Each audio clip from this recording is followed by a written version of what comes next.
doesn't want to be seen to operating through a purely military regime in Pakistan, which of course it is, because almost all the money that Washington is giving, the billions that we're giving Pakistan, much of it is being filtered through the military and going for military projects or equipment.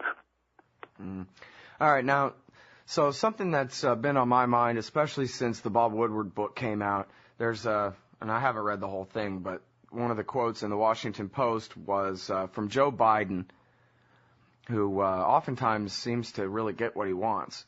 If you especially look at Iraq, for example, and how that played out as compared to his goals. And anyway, he says, forget the counterinsurgency doctrine. Everybody knows that that's stupid.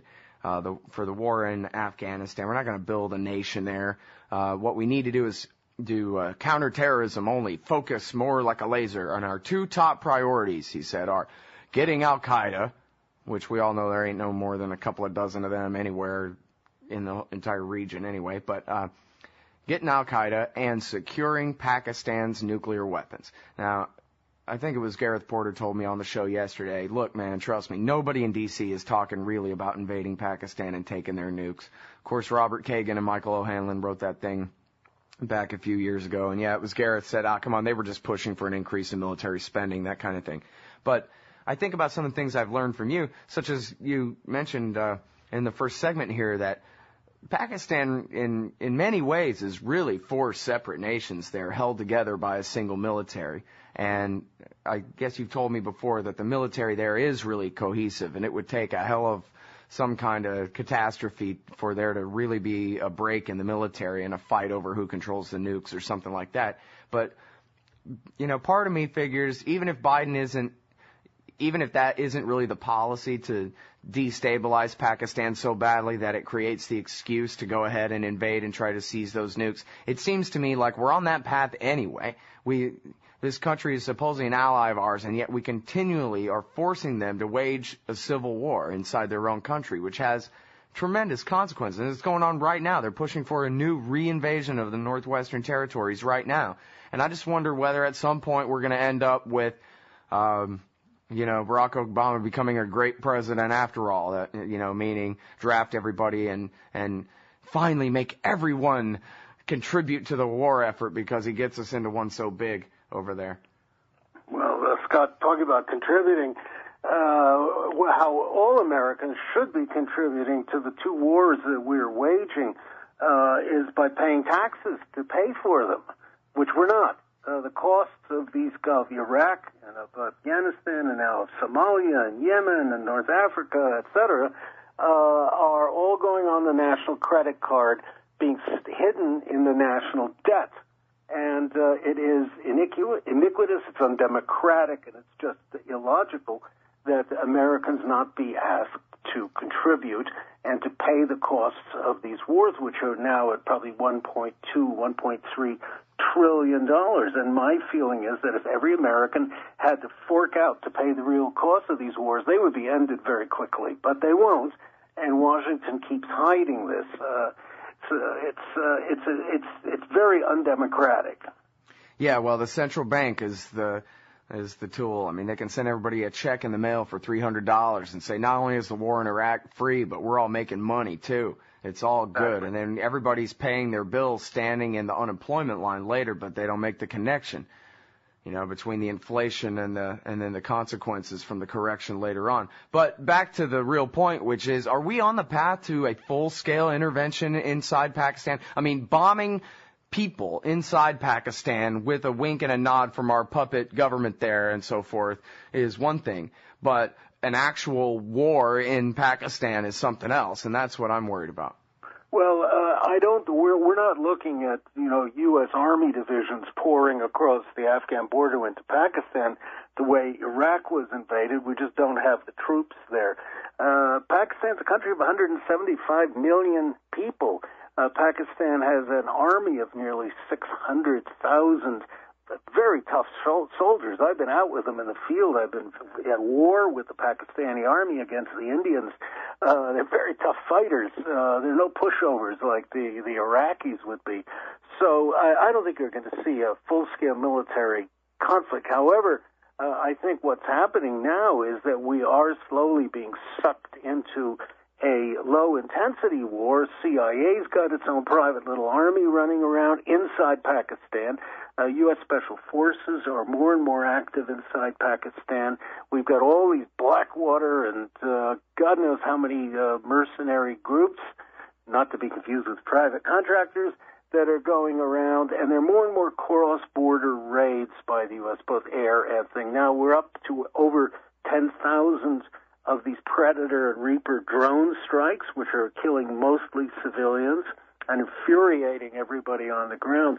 Yeah, so the polls say that the polls, there was a poll that came out just last week that had, 90% of the people of Pakistan are better against the drone strikes, and a good proportion of them supportive of suicide attacks against the United States.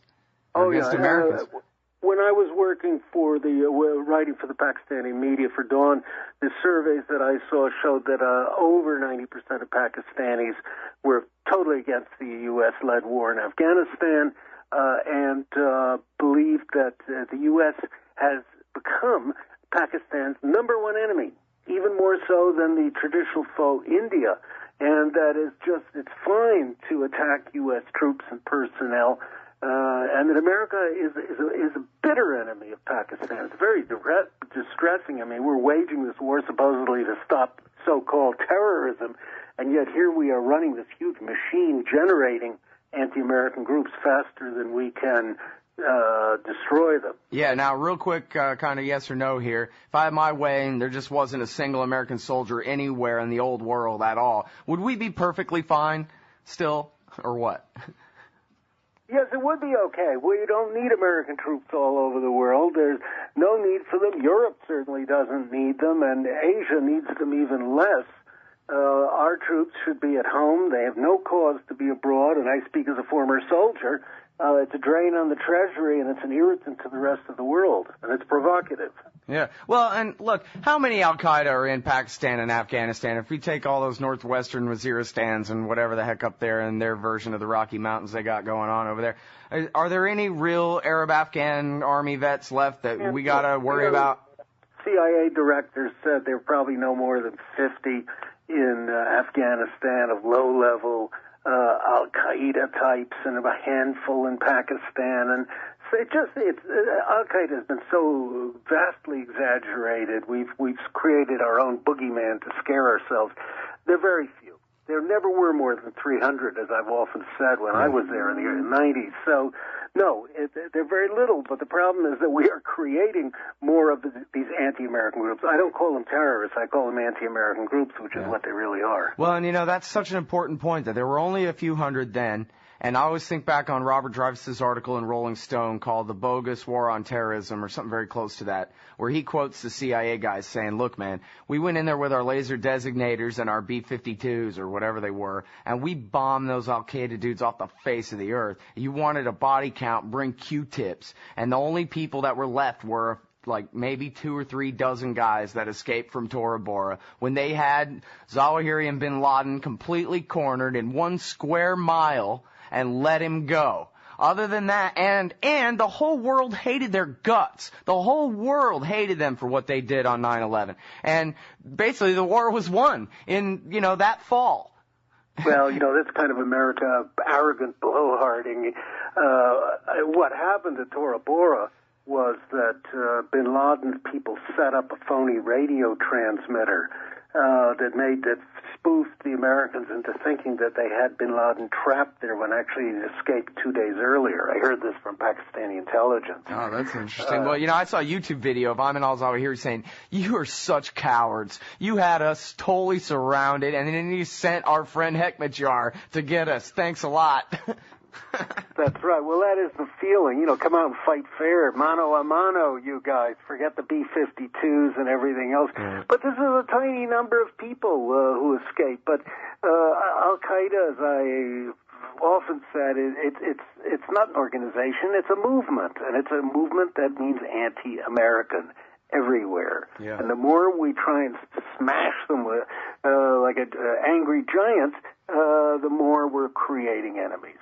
Right on. Well, and we're going to continue this very conversation with Robert A. Pape and with Kelly Vlahos and with Andrew Coburn and, for that matter, with Gareth Porter all day on the show today. Thank you very much for your time, Eric. I really do appreciate it. Cheers, Scott. Pleasure again. Goodbye. Everybody, that's Eric Margolis. EricMargolis.com.